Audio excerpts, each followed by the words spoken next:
Hello everyone, हमारे channel exam with Deepika पर आपका हार्दिक स्वागत है। उम्मीद है आप सब बहुत अच्छे होंगे और अपनी पढ़ाई अच्छे से कर रहे होंगे। तो चलिए शुरू करते हैं।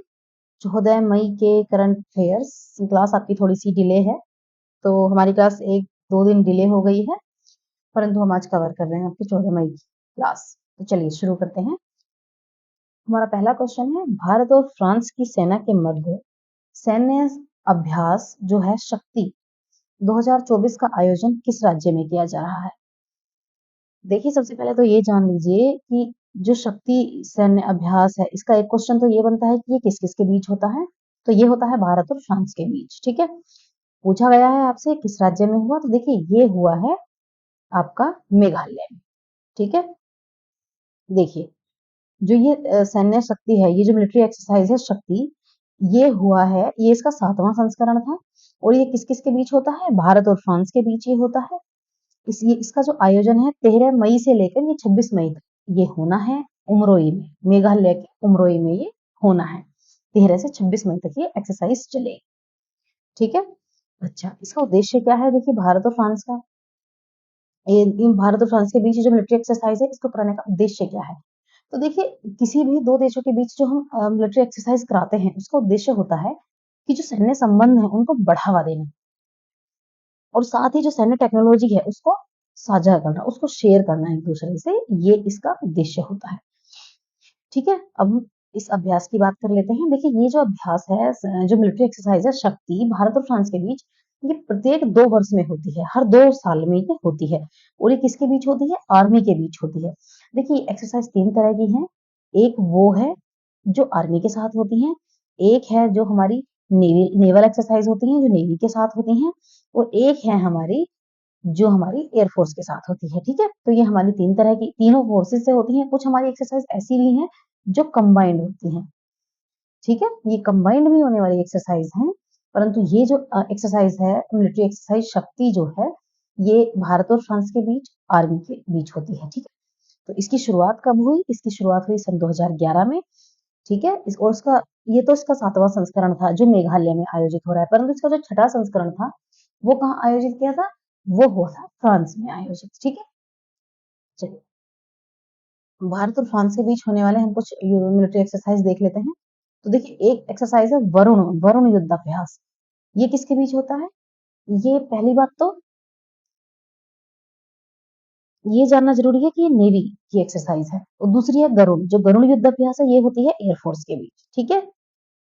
मैंने आपको बताया हर सब फोर्सेस से अलग-अलग एक्सरसाइज होती हैं। जैसे कि आर्मी से जो हो रही है वो है मिलिट्री एक्सरसाइज शक्ति। जो वरुण है वो होती है नौसेना से। ये भारत और फ्रांस की बात चल रही है केवल, ठीक है? और जो गरुड़ है, गरुड़ किसके बीच होती है? भारत, ये एयरफोर्स की है, भारत और फ्रांस के बीच। चलिए, अगला प्रश्न देखते हैं। दोहा डायमंड लीग 2024 में नीरज चोपड़ा ने कितने मीटर जेवलिन थ्रो कर सिल्वर मेडल जीत लिया है? ठीक है? तो देखिए, जो नीरज चोपड़ा है वो जेवलिन थ्रो यानी भाला फेंक के खिलाड़ी हैं।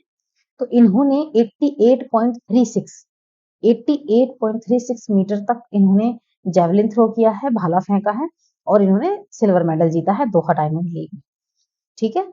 88.36 इन्होंने फेंका है, जबकि जिन्होंने गोल्ड मेडल जीता है उनका नाम है जेकब वॉडलेज। तो जेकब वॉडलेज ने कितना फेंका है भाला?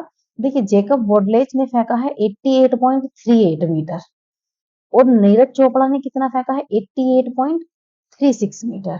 बहुत ज्यादा डिफरेंस नहीं है दोनों में, ये इतने अंतर से रह गए हैं गोल्ड मेडल से पीछे, ठीक है? बहुत थोड़ा सा डिफरेंस है ये, परंतु ये सेकंड नंबर पर आए हैं और इन्हें सिल्वर मेडल मिला है नीरज चोपड़ा को, ठीक है? अब बात कर लेते हैं इस प्रतियोगिता में ब्रॉन्ज मेडल किसने जीता यानी कांस्य पदक? वो जीता है एंडरसन पीटर्स ने, ठीक है? चलिए, नीरज चोपड़ा से रिलेटेड कुछ फैक्ट्स जान लेते हैं। आपको पता है ये हरियाणा से बिलोंग करते हैं और इनकी सबसे बड़ी उपलब्धि क्या है? टोक्यो ओलंपिक 2020 में इन्होंने गोल्ड मेडल जीता था और उस समय इन्होंने भाला फेंका था 87.58 मीटर यानी 87.58 मीटर इन्होंने भाला फेंक कर गोल्ड मेडल जीता था टोक्यो ओलंपिक 2020 में। देखिए, इन्हें कुछ पुरस्कार दिए जा चुके हैं। इन्हें पद्मश्री मिला हुआ है 2022 में। मेजर ध्यानचंद खेल रत्न पुरस्कार इन्हें मिला 2021 में। अर्जुन अवार्ड इन्हें मिल चुका है 2018 में। दोहा डायमंड लीग की बात कर लेते हैं। डायमंड लीग का ये हिस्सा है जो कि ट्रैक और फील्ड प्रतियोगिता है। ठीक है, इसका आयोजन जो हुआ है वो दोहा में हुआ है। कहाँ हुआ है? सुहेम बिन हमद स्टेडियम में। इसकी शुरुआत कब से हुई थी? 1997 से इसकी शुरुआत हुई थी। चलिए अगला प्रश्न जान लेते हैं। मिखाइल मिशुस्तिन को किस देश का प्रधानमंत्री नियुक्त किया गया है? तो देखिए जो मिखाइल मिशुस्तिन है उनको रूस का प्रधानमंत्री नियुक्त किया गया है। ठीक है, ये रशिया के प्रधानमंत्री नियुक्त किए गए। तो देखिए ये इनका दूसरा कार्यकाल होगा और 2020 में इन्हें पहली बार यहाँ प्रधानमंत्री बनाया गया था। ये इनका दूसरा कार्यकाल है। आगे जान लेते हैं। व्लादिमीर पुतिन आप जानते ही हैं कि ये रूस के राष्ट्रपति हैं और इन्होंने अभी मई महीने में इन्होंने 5वीं बार रूस के जो प्रेसिडेंट है उसकी इन्होंने शपथ ली है। तो देखिए रूस की बात करते हैं। ये आपको नजर आ रहा होगा मैप में, ये रूस है। देखिए रूस के पास सबसे ज्यादा क्षेत्रफल है दुनिया में। ठीक है, अच्छा आप ये जानते होंगे कि सबसे ज्यादा जो टाइम जोन है वो रूस में आते हैं। अब आप लोग मुझे कमेंट बॉक्स में बताएंगे कि रूस जो है उसमें उसमें कितने टाइम जोन आते हैं, कितने टाइम जोन हैं जो रूस में आते हैं। ठीक है, तो वैसे जो रूस है वो आपको पता है, एक इसकी राजधानी क्या है? मॉस्को है। चलिए अगला प्रश्न देख लेते हैं। हाल ही में जो कुश्ती खिलाड़ी बजरंग पूनिया हैं उनको यूनाइटेड वर्ल्ड रेसलिंग ने सस्पेंड कर दिया है, इनको निलंबित कर दिया गया है। क्वेश्चन पूछा गया है बजरंग पूनिया को किस वर्ष मेजर ध्यानचंद्र खेल रत्न अवार्ड से सम्मानित किया गया था? तो देखिए इन्हें मेजर ध्यानचंद्र खेल रत्न अवार्ड मिला था 2019 में। एक बार अभी ना जानते हैं कि क्यों इन्हें सस्पेंड किया गया है। देखिए आपको पता होगा किसी भी खिलाड़ी को जब किसी प्रतियोगिता में हिस्सा लेना होता है तो उसे एक डोपिंग टेस्ट देना होता है, एक डोपिंग टेस्ट से उसे गुजरना होता है, ये देखने के लिए कि खिलाड़ी ने कोई ऐसी दवाई तो नहीं ली है, कुछ ऐसी डोज तो नहीं ली है जो हमारे शरीर की क्षमताओं को एकदम बढ़ा देती है कुछ समय के लिए। तो देखिए ये खेल में प्रतिबंधित है पूरी तरह से, ऐसी जो मेडिसिन हैं वो पूरी तरह से प्रतिबंधित होती हैं और इन पर जुर्माना भी लगाया जाता है। इन्हें बहुत समय के लिए सस्पेंड कर दिया जाता है, खिलाड़ी बैन कर दिए जाते हैं, परंतु कुछ खिलाड़ी फिर भी नहीं मानते हैं और ये डोपिंग जैसे मामलों में फंसे रहते हैं। तो देखिए फिलहाल क्या हुआ है, यूनाइटेड वर्ल्ड रेसलिंग ने जो हमारे बजरंग पूनिया हैं कुश्ती के खिलाड़ी, इन्हें दिसंबर 2024 के लिए इन्हें सस्पेंड किया गया है। ठीक है, सस्पेंड क्यों किया गया है? देखिए इन्हें प्रतियोगिता के लिए क्या होना था, इन्हें भारत की जो राष्ट्रीय डोपिंग रोधी एजेंसी है उन्होंने इसे एंटी डोप टेस्ट के लिए इन्होंने सैंपल देने से मना कर दिया। उसके लिए ब्लड देना होता है, ब्लड का सैंपल दिया जाता है ताकि ये पता लग सके कि आपने कोई सी डोज कोई सी दवाई ली है या नहीं ली है। इन्होंने ब्लड सैंपल देने से ही मना कर दिया जिस कारण इन्हें सस्पेंड कर दिया गया है। ठीक है, तो देखिए आप जानते होंगे जो बजरंग पूनिया है वो हरियाणा से संबंधित है और इन्होंने टोक्यो ओलंपिक 2020 में ब्रॉन्ज मेडल जीता था। ठीक है, इनके अवार्ड देख लीजिए। 2019 में इन्हें पद्मश्री अवार्ड मिला है, 2019 में ही इन्हें मेजर ध्यानचंद खेल रत्न अवार्ड मिला, अर्जुन पुरस्कार इन्हें मिला 2015 में। ठीक है, यूनाइटेड वर्ल्ड रेसलिंग की बात कर लेते हैं। तो जो वर्ल्ड रेसलिंग की ये गवर्निंग बॉडी है, ये इसकी स्थापना कब हुई थी? 1912 में हुई थी और इसके जो चीफ हैं अभी ये हैं नेनाद लालोविच, इसके चीफ है। अगला प्रश्न देखते हैं। अफ्रीकी देश चाड का राष्ट्रपति किसे चुना गया है? तो देखिए जो चाड के राष्ट्रपति चुने गए हैं वो चुने गए हैं मोहम्मद इदरिस डेबी। जो मोहम्मद इदरिस डेबी हैं उन्हें चाड का राष्ट्रपति चुना गया है। ठीक है, इन्होंने किसे हराया है? इन्होंने हराया है सक्सेस मसरा, इनको इन्होंने पराजित किया है। उसके बाद ये चाड के राष्ट्रपति बने हैं। ठीक है, तो इनका जो कार्यकाल है वो 6 वर्षों का होगा। तो देखिए मैप है, इसमें आप देख रहे हैं चाड कहाँ है। ये जो मैप में डार्क कलर का हिस्सा आप देख रहे हैं ये चाड है। ठीक है, ये एक लैंड लॉक्ड कंट्री है। लैंड लॉक्ड का मतलब होता है एक ऐसा देश जो चारों तरफ से स्थलीय सीमा से घिरा हुआ हो, स्थलीय बॉर्डर हो जिसके, उससे ये घिरा हुआ है। देखिए इसके सराउंडिंग जो देश हैं चारों तरफ लीबिया, इजिप्ट है, सूडान है, नाइजर है, नाइजीरिया है। देखिए ये जो देश हैं ये इसके सराउंडिंग है चाड के। चाड की हम बात कर रहे हैं, ये एक मध्य एशिया अफ्रीकी देश है, माफ कीजिए। तो अफ्रीका के बिल्कुल सेंटर में देख लीजिए, मध्य में ये स्थित है। तो इसे हम, ये है मध्य अफ्रीकी देश। इसकी राजधानी क्या है?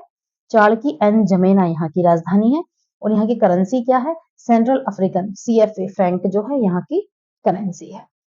ठीक है, चलिए अगला प्रश्न देखते हैं। चर्चित फुट रोट रोग चावल की किस वैरायटी से संबंधित है? देखिए सबसे पहले तो ये याद रखिए कि जो चर्चित जो फुट रोट रोग है, जो फुट रोट एक बीमारी है जो चावल में होती है, ये किस में होती है? ये होती है बासमती राइस, बासमती चावल में ये हो जाती है। देखिए ये क्या सामने आया है, एक बार जान लेते हैं। क्या हुआ है, हरियाणा सॉरी पंजाब में क्या है, लुधियाना का जो पंजाब कृषि विश्वविद्यालय है उसने क्या किया है, अभी बासमती चावल की जो प्रजाति है उसमें एक बीमारी होती है जो फुट रोट, उससे निपटने के लिए एक बायो कंट्रोल एजेंट बनाया है। ठीक है, क्या क्या नाम है इसका? ट्राइकोडर्मा एस्पेरेलम। ठीक है, इसे हम क्या कहेंगे? इसे हम कहेंगे बायो कंट्रोल एजेंट। ठीक है, इन्होंने ये बनाया है जो फुट रोट जो बीमारी है उससे निपटने में काम आएगा, उससे ये चावल की प्रजाति को बचाएगा। तो देखिए ये कैसा रोग है, ये फुट रोट जो रोग है चावल के फर्स्ट स्टेज में हो जाता है। जब हम चावल को अंकुरित करते हैं उसी समय ये चावल में ये रोग हो जाता है। ठीक है, ये एक फंगस के कारण होता है। ठीक है, उस फंगस का क्या नाम है? फ्यूसेरियम वर्टिसिलियोइड्स उस फंगस का नाम है, उसके कारण ये होता है। ठीक है, इसके बाद इसमें क्या होता है, जो पौधों की जड़ है उसके माध्यम से इसमें इंफेक्शन संक्रमण फैल जाता है और ये फिर पूरे पेड़ में फैल जाता है। ठीक है, हल्के पीले रंग का होने के बाद पौधा पूरी तरह से सूख जाता है। ठीक है, तो ये इससे निपटने के लिए ही इसका निर्माण, इन्होंने इसकी रिसर्च की है, बायो कंट्रोल एजेंट को बनाया है। चलिए अगला प्रश्न देखते हैं। चर्चा में रही हिंडन नदी किस नदी की सहायक नदी है? बहुत अच्छा क्वेश्चन है। तो देखिए जो हिंडन नदी है वो यमुना नदी की सहायक नदी है। ठीक है, देखिए एनजीटी ने यानी नेशनल ग्रीन ट्रिब्यूनल ने यूपीपीसीबी यानी Uttar Pradesh pollution control board को हिंडन नदी प्रदूषण पर 2 सप्ताह के भीतर एक अतिरिक्त रिपोर्ट पेश करने का निर्देश दिया है। देखिए ये निर्देश क्यों दिया है, आप जानते होंगे कि जो हिंडन नदी है वो पूरी तरह से सूख चुकी है, वो पूरी तरह से काली पड़ चुकी है, वो पूरी तरह सूख चुकी है। ठीक है, उसमें क्या है, प्रदूषण फैलाने वाले जो नगर निकाय हैं उनके खिलाफ कार्रवाई करने का विवरण दिया गया है, इनसे मांगा गया है।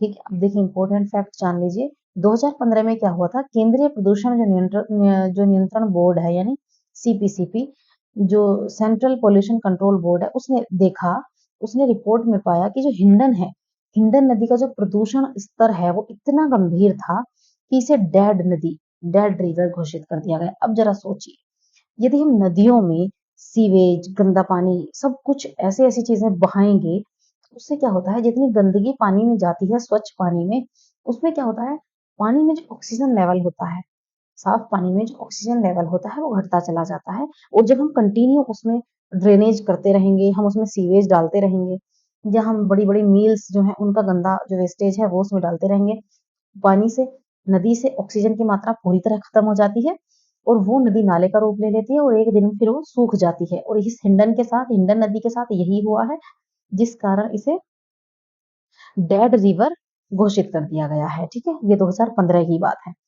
और उसके बाद क्या है, नदी के कई हिस्सों में स्नान के लिए भी अयोग्य, यानी देखिए यहाँ का जो पानी है वो किसी भी योग्य अब नहीं बचा है। हिंडन इतनी बुरी तरह सूख चुकी है, इतनी बुरी तरह ये इसको गंभीर तरह से ये प्रदूषित हो चुकी है। हिंडन की बात करते हैं तो आपसे पूछा गया है किसकी सहायक नदी है, तो देखिए यमुना नदी की सहायक नदी है। और इसका उद्गम कहाँ से होता है हिंडन का?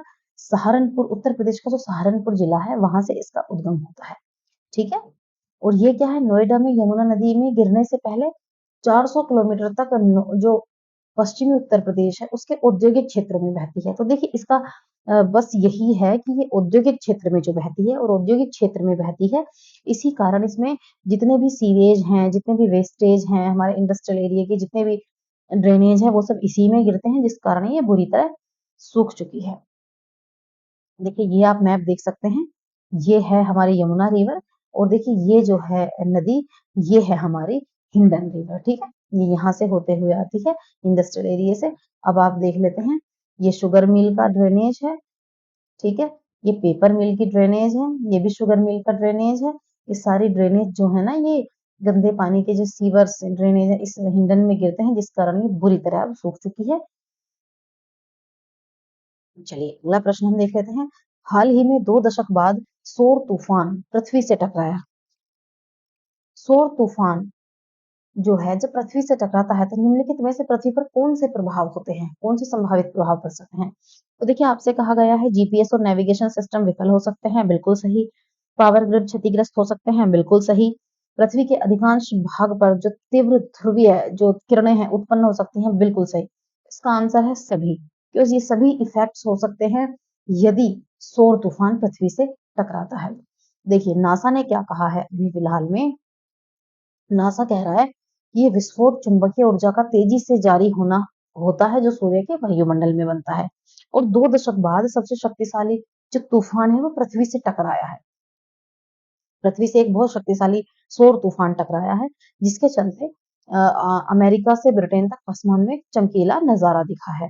परंतु बात हम 2003 की करें, ये सौर तूफान अब से पहले आया था 2003 में, और 2003 में इतना सॉलिड था कि ये स्वीडन में क्या हुआ था, स्वीडन में तो ब्लैकआउट हो गया था। ब्लैकआउट का मतलब है जितने भी लाइट के सोर्सेज है, जितने भी प्रकाश या रोशनी पैदा करने वाले जो सोर्सेज होते हैं, वो सब बंद हो गए थे। तो वहां स्वीडन में तो ब्लैकआउट हो गया था।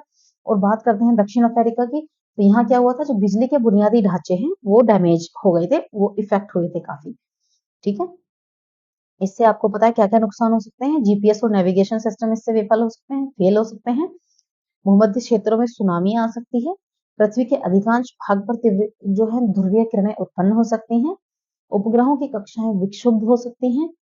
और क्या हो सकता है, ध्रुवीय क्षेत्र के ऊपर उड़ान भरने वाले जो विमान हैं, उनका शॉर्टवेव रेडियो संचार बाधित हो सकता है। तो देखिए इतने सारे इफेक्ट पड़ सकते हैं इस सौर जो तूफान है इससे। चलिए अगला प्रश्न हम देखते हैं, 12 मई को अंतरराष्ट्रीय नर्स दिवस किसके जन्मदिन पर मनाया जाता है। तो देखिए याद रखिए कि 12 मई को जो हम अंतरराष्ट्रीय नर्स दिवस मनाते हैं, ये हम फ्लोरेंस नाइटिंगेल के जन्म दिवस को मनाते हैं। ठीक है, तो फ्लोरेंस नाइटिंगेल का जन्म दिवस कब होता है, 12 मई को, जिसे हम अंतरराष्ट्रीय नर्स दिवस के रूप में मनाते हैं। 2024 की इसमें इसकी थीम क्या रही है, थीम रही है our nurses our future, the economic power of care. ठीक है, बहुत इंपॉर्टेंट थीम है। फिर से एक बार देखिए, our nurses our future the economic power of care.